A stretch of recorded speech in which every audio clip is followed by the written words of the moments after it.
Yesterday I did a video on a recipe of beeswax, vegetable oil, and various other ingredients, one of which was turmeric.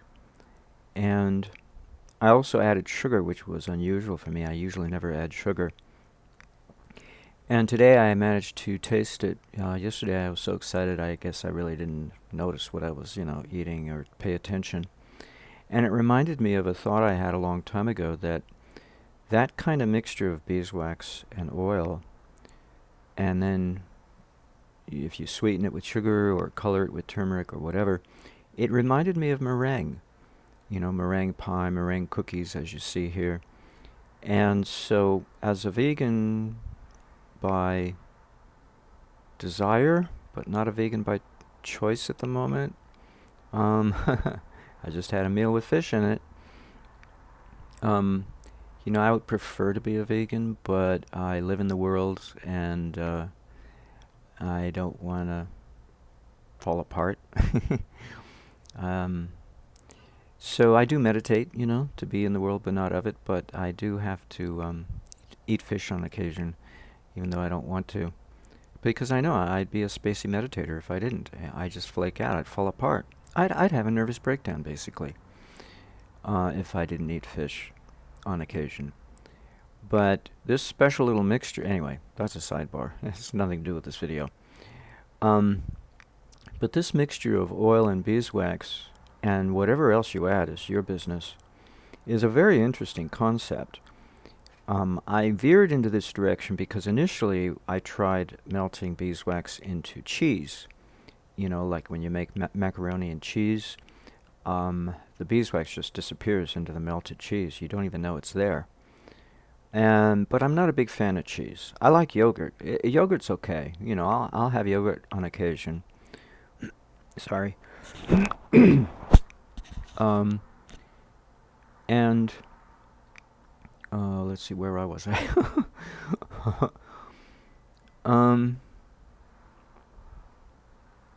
So it's a question of what to put the beeswax into that has a fat base to it, an oil base, that you can melt the beeswax into it. Because chemically, wax in general and oil in general, or fats in general, are chemically very similar.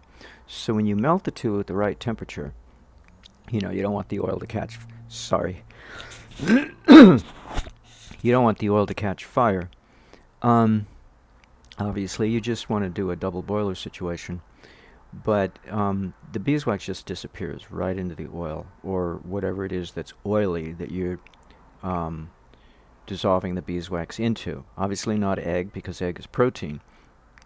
But cheese is, if it's full-fat cheese, has a good quantity of oils, and so it's an easy target, or an easy base, for the beeswax to melt into and diffuse, and you won't even know it's there. Because it takes so little beeswax, unless you overdo it, because it takes so little beeswax, so little, it's unbelievable. The amount of bees, we get the wrong notion. We think, oh, honeycomb, ew, ugh, why would you want to eat that? Well, no, that's a lot of beeswax. It takes so little to satisfy the physiology's need for beeswax, or edible wax, I should say. It's ridiculous to even consider worrying about the nature of edible wax being yucky or weird. They are now learning, food scientists are learning to make edible wax from sunflower and from soybean, and to incorporate it in various food products. So it's becoming an in thing. Slowly, gradually, over the years, we're going to find it more and more in our various recipes, baked goods, ingredients, and whatnot, processed foods. Because they're realizing this is cool stuff, because they can make a substitute for margarine and avoid the hydrogenated fat just by using edible wax to stiffen the oil at room temperature and hold its stiffness without the need for hydrogenated oils or fats, just by using edible plant wax. And they're experimenting with sunflower seed source and soybean source for their edible wax. But right now, What do we have available is high-grade cosmetic wax, and I get the 1 ounce bars. I do not bother with the 1 pound organic blocks because there's something weird about those 1 pound blocks. I don't know what it is that's chemically altered and different than the softer wax. It's something about the structure of the wax. See, my physiology can't break anything down. If it's not already pre-digested, it's a waste of time to even consider that I'm going to digest it. When it comes to things, well, just about anything, but mostly carbohydrates and anything similar, such as oils. Oils and carbohydrates are not that easy to break down. Protein, at least it provides its own motivation. The amino acid, it provides its own motivation for stimulating the catabolism, the digestive process aspect of metabolism, to break down complex food molecules into their simpler components so that the intestinal tract can absorb it. But carbohydrates and fats and oils do not. They're just carbon, hydrogen, and oxygen, and there's no nitrogen there. There might be some sulfur, but no nitrogen. It's the nitrogen that's the motivating factor. See, in the plant kingdom, nitrogen provides the motivation for growth of the plant. In the animal kingdom, it's the iodine aspect of metabolism that provides the motivation for movement and activity and metabolic process in general. But the advantage of being an animal over a vegetable is that we're a two-sided nervous system. We're a two-sided physiology. Half of us is a plant, and the other half of us has evolved into something more, into an animal that can move around. And the side of us that still remains a plant is the lymphatic fluid. It's exactly the it's exactly the same process that the capillary action of the plants use for drawing moisture up from the roots in the earth up into the trunk of the tree and out into the leaves and flowers and fruit of the plant. It's capillary action that can draw that moisture all the way up, tens if not hundreds of feet up into the air. It's the same lymphatic action that pumps lymphatic fluid inside our physiology as what happens by way of capillary action inside of plants. So we've retained the same processes, and we draw in prana, life force, when we sleep or when we meditate or when we fast. Just like plants do during the daytime, we do it during our rest cycle when we either fast, meditate, or sleep, usually at night. While with plants, it's the opposite. They will burn oxygen just like we do in the daytime, but they will do it at night when it's pitch dark. And this is what the Carnegie Mellon Institute in Washington, D.C. discovered when they studied the life cycle of green algae, chlorella. They wrote a book. They published it around 1950, give or take. It might have been 1950s decade. It's a great little hardback book to get to study the life cycle of plants and to learn about hydrocarbons and how they're very much related to green algae. But be that as it may, the life cycle of plants is completely opposite to the animal life cycle in terms of diurnal cycle. So while we are busy moving about, growing and oxidizing nutrients during the daytime and being pretty much having an active metabolism, the plants are doing that in the pitch darkness of nighttime. And if they don't get pitch darkness at nighttime, they fail to do that. They fail to grow. In the daytime, they take the energy from the sun and convert it into chlorophyll and cellulose and fibrous lignins and wood fibers of the tree and sugars of the fruit, and the various other, storehouses of energy that they use to store the energy. But it's at nighttime that they synthesize and actually convert it into cellulose. So actually, I got ahead of myself there. They store the energy in the daytime. I think it's largely in their roots and in their sap. And then they synthesize it into other constituents, ingredients such as cellulose, and then grow at nighttime. So they actually oxidize their nutrients at nighttime as they're growing. And if you've ever had a block of alfalfa sprouts in your dorm room, in a clump, in a tightly bound clump growing in your closet in the wintertime, without any heating in your dorm room, you find out how warm that clump of alfalfa sprouts gets. It gets pretty warm. It's just like a compost pile. Of course, compost pile has bacteria in it, making it warm.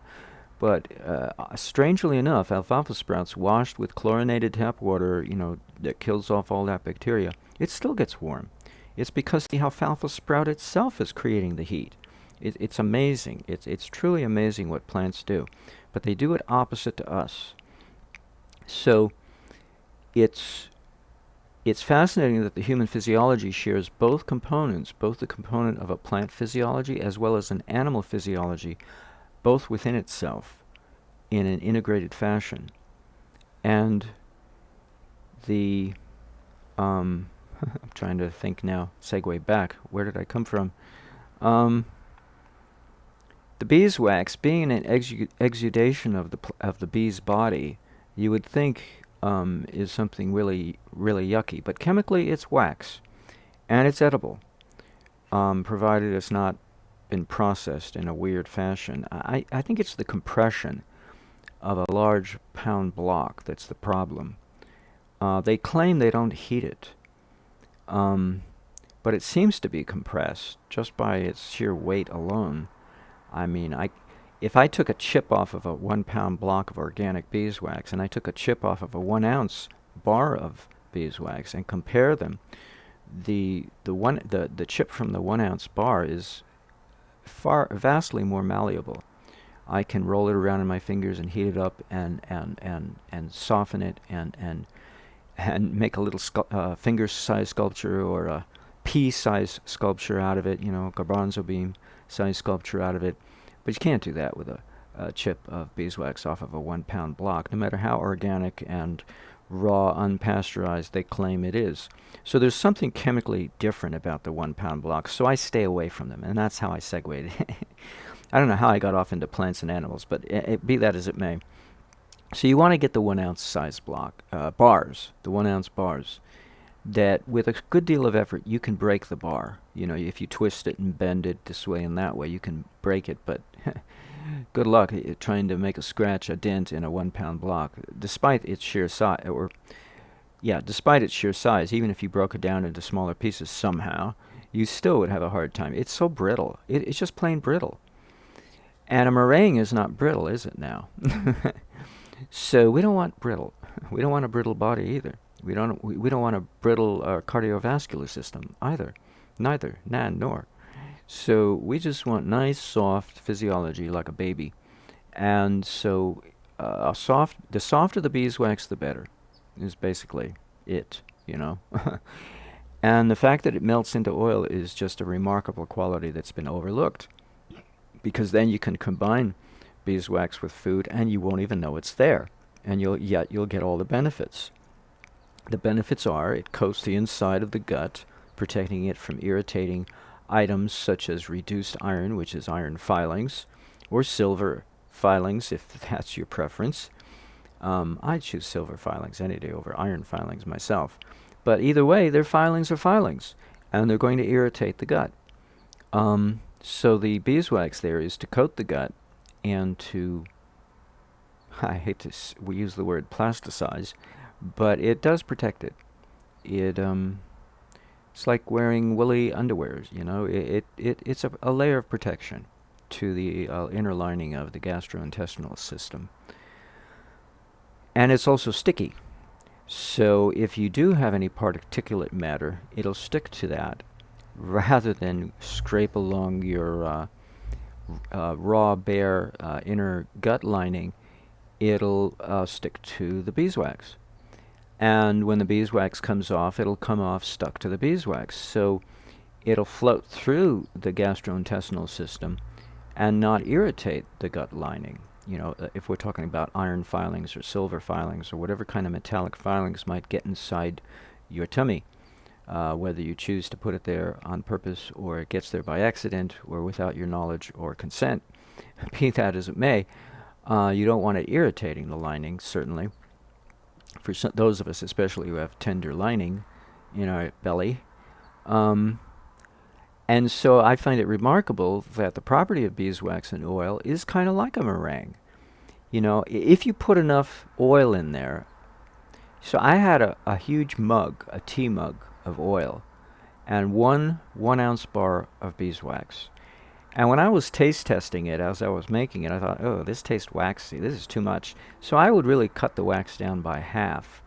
But then it'll be more like meringue. You know, it'll be more gooey. What it is now, it is gooey. It's I can't show you because I don't have a camera to show you. So all I can do is show you pictures of meringue pie. Whee! Meringue pie. Wouldn't you like that? But see, you don't have to use eggs to do that if you don't want to. You can use beeswax and oil, vegetable oil. You know, you don't have to use egg white. It's not necessary. And if you want the yellow color that egg yolk would provide, such as in a, what do they call it? A French vanilla ice cream recipe, you can use turmeric, which is why I wanted to make this video, because my mixture from yesterday is nice bright yellow from the turmeric I put in there, besides the other things I put in there. Quite frankly, when I was heating it up, it looked like mud. It was so brown. But now that it's cooled off, it's bright yellow, which is amazing. It's changed color. You know, I've got slippery elm in there, powder. I've got powdered olive leaf.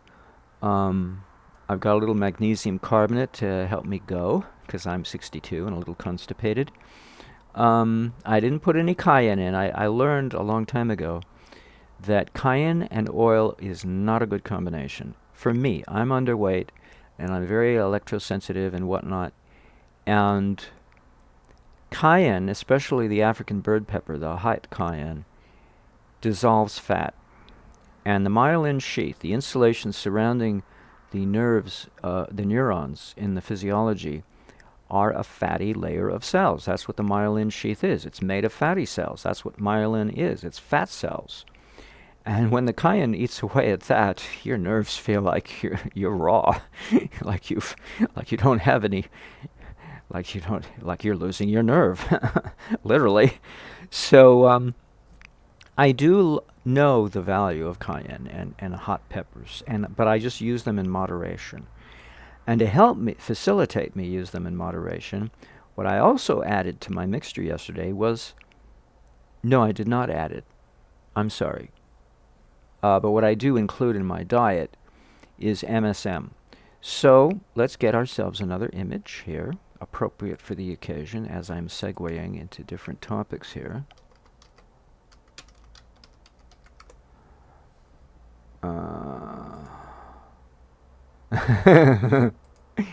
Don't you just love a good bowl of applesauce? I'm just a baby at heart. I'm a big baby. I'm a grown baby. A 62-year-old baby. Yes, I like to baby myself. Wise geek. Oh, I hope I'm a wise geek. I don't know. I won't make that claim. Smart, yes. Wise is another story entirely. As Charlie Lutz would say, wisdom is that which does not know any opposite. You know, if you're smart, you can be dumb, right? But wisdom, there is no opposite to wisdom. Can you think of a word that's the opposite to wisdom? I can only think of one, and it's not a word. It's a whole phrase. Ignorant of the self, capital S. That would be the opposite of wisdom. Other than that, I can't even think of a single word that would epitomize the opposite of the word wisdom. Anyway, so when I eat applesauce, I eat it with relish. Not relish, the pickle relish, but relish meaning enthusiasm. Because I dilute it down with apple juice or pineapple juice, and then I mix in magnesium carbonate, MSM, lots of MSM, no sugar. What else do I add? Lactic acid, and lots of lemon juice. We're talking lots of lemon juice here. And it's a beautiful mixture. It's mind-boggling. It's actually better than cayenne pepper, inasmuch as it's not irritating to the stomach lining. Lactic acid is a little irritating, I find, by itself, but I'm not taking it by itself, and I'm not taking that much. And because I take this mixture, the cayenne pepper I need to ingest to make sure I don't come down with a stroke or something, because strokes run in my family, you know, so Ayurvedic wisdom is make use of the hot pepper. I don't have to use as much as I used to get the same results. Now, you noticed I was coughing at the beginning of this video. I love to make videos after I've eaten a meal because I'm filled with lots of hot air, lots of passion from all those calories I've just ingested. But one of the problems is I'm coming down with some kind of a lung disease, and I know where it comes from. It comes from creosote poisoning from decades ago. But be that as it may, it's given me a lung condition that causes me to cough up a lot of phlegm at the end of my meal. But what that tells me is a lot of ama in the system, a lot of phlegm, a lot of congestion in the lymphatic system throughout the physiology. And of course, that's just a predicate for a stroke, right? It's just waiting to happen.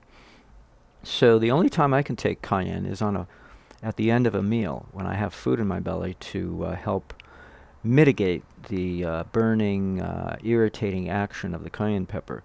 Otherwise, on an empty stomach, I'd be looking for crucifixion right away. You know, self-torment of the belly. So I don't do that. But I used to have to take 6 capsules of hot African bird pepper cayenne at least at the end of each meal to thin out, because what it does is it thins out the mucus, the phlegm, the lymphatic system. It thins it out so that the coughing seizures after a meal can go away as quickly as possible. At least 6 capsules. Now, I can skip a meal and not take any. Or if I need to, maybe 1. You know, so this mixture of MSM, lactic acid, and lemon, sorry for the noise, I live right across the street from a very busy street intersection. I don't have to take cayenne like I used to. And I get all the oxygen and methylated sulfur from the MSM. I get an additional boost of oxygen from the lactic acid, because lactic acid helps the body utilize calcium. And if you know anything about the physiology, the cells of the body do things in a very silly fashion. If you say, well, I want a cookie, and somebody hands you a cookie and you reach out and you grab the cookie, you'd think, okay, that's pretty straightforward. I asked for a cookie, right? So I got a cookie, right? But what if you ask for a cookie and they give you a stone? You know what Christ says in the New Testament? You know, you ask for a loaf of bread and you don't give them a stone. Well, for some crazy idea, it's amazing Christ said that, because that's exactly the way the physiology works. When the cells of the body want oxygen, they don't reach for oxygen because they can't. For some silly reason, they can't reach for it. It must hark back to the days when we were swimming around as a little amoeba in the primordial soup comprising the oceans of the earth before we had land or land animals or fishies or whatever. We were just little unicelled, one-celled microorganisms swimming around. It must hark back to those days, because I can't imagine why the physiology would do things in such a back-ass fashion, but it does. If it wants oxygen, it does not reach for oxygen. Of all things, it reaches for calcium ions. And calcium is the hardest thing to dissolve in water. No problem with potassium. If it wants sugar, glucose, the cell reaches out not for glucose, but for potassium. And it yanks the potassium inside its cell. And along with the potassium, for some strange odd reason, comes a molecule of glucose. And when it yanks the calcium into itself, the cell, this is the cell at the cellular level of the physiology, for some uncanny reason, a molecule of oxygen comes in along with the calcium ion into the cell. So it's really bizarre. So in this case, the child analogy of the little unicell inside our physiology does not ask for a cookie necessarily. It asks for calcium, and it gets oxygen along with the calcium. And when it wants glucose, it doesn't ask for glucose, it asks for potassium, and it gets glucose along with the potassium. So it's really bizarre. Be that as it may, with the lactic acid added to this mixture, it is so potent in helping the physiology utilize oxygen. It's like a boost of oxygen from an oxygen tank. It's unbelievable. It's like taking a bath in hydrogen peroxide. You know, when you suffuse the physiology with oxygen via, or via vis, or however you say that fancy term, I'll just say via hydrogen peroxide suffusing through the skin of the physiology and absorbed into the lymphatic system, and then it gets dumped into the bloodstream, and then immediately goes to the heart and the lungs and whatnot, the liver. That's a boost. It's great for depression, but I don't do that anymore. It's a lot of work, and I don't want to spend the time sitting around in a bathtub for 1 or 2 hours each day. Yet this mixture, I can put it in a bowl of applesauce, and it's like cow, you know. It's like all this. Wow, it's like I'm alive again. 62-year-old coming back to life. So I'm learning all these little tricks of the trade, so to speak, to keep myself alive. You know, I take potassium iodide to keep my IQ up. I take silver, put a little piece of silver wire in my beverage containers to prevent atrocious, horrible pain in my jaw from rampant infection of rotting teeth that it's been going on for decades. All these little tricks to help make life manageable and serviceable and keep me active and happy and productive. Isn't that what human life is supposed to be? We're supposed to be happy and productive. Happy in what we do, whatever we choose to do to engage our time, and productive in our doing it, so that we don't waste a lot of time producing very little, imposing upon ourselves a great deal of effort. We don't want to do that. Who would want to do that? So, since I was born with a sickly physiology, a weak physiology, it's just something I have to live with all my life, and which has gotten worse, not just with age, but with various traumas I have had to go through for one reason of stupidity or another. Certainly not on purpose. I've had to then turn my attention again, renew my awareness on food and protocols and healing techniques to try to at least get back a semblance of the life I once had. You know, because it used to be very easy. You know, I would just exercise and be vegan, and that was all I had to do. And on rare occasion, if I had to, I'd fast. Or if I really, on rare occasion, take some wheatgrass juice while fasting. But, you know, there was nothing more to life I had to worry about, except what more do I want to turn my attention to spend my time in creative, productive activity. You know, most people work to live, but I don't. I live to work. And if it doesn't make me a whole lot of money or no money, hey, it's it's none of my business, because money is not, never been, my central focus, except when I worry about it, which unfortunately is most people's focus. Fortunately for me, most of the time I don't have to worry about it. On occasion I do, but most of the time I worry about how to spend my time in constructive, productive activity. And I can't if I'm sick. And that's been the main problem for me. For most people, they want to earn money. But for me, it's, well, how do I get healthy so that I can at least enjoy myself? So I'm kind of like an amoeba when it comes to normalcy, because most people are out to enjoy life, and so they work to pay for an enjoyable life. Me, I'm lucky if I can enjoy it all. Because it's no fun being sick. How can you enjoy life if you're sick or tired or weak or whatever, or depressed? So when we deal with depression, we're dealing with a physiological abnormalcy. You know, psychiatrists or psychologists will say, well, it's it's a chemical imbalance of the neurons of the brain. Yeah, but maybe it's your liver too that's contributing in a sizable factor of the problem, or your pancreas, you know, or your kidneys, your adrenal glands, you know. Maybe your lack of testosterone, your gonads are not producing enough testosterone. There are innumerable factors, and they're not teensy by any means whatsoever. They are sizable factors. Every single one of them are sizable factors. The thyroid gland, all of them, are humongous factors. And our ability to make use of the food that we eat is a huge one.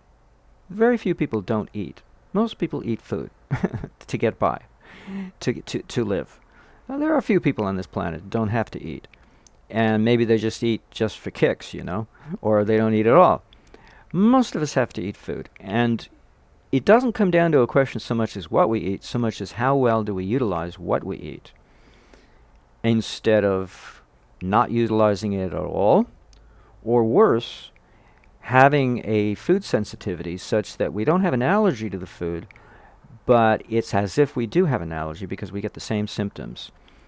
When in reality what it is the immune system is attacking itself because it's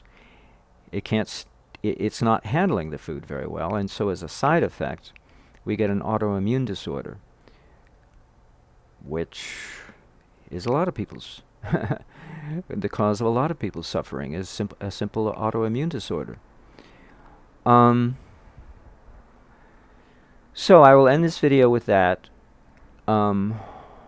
because I think I've said enough. Except to add that walking barefoot on the wet grass usually is supposed to help temporarily to some limited degree. That's right. Okay, enough said.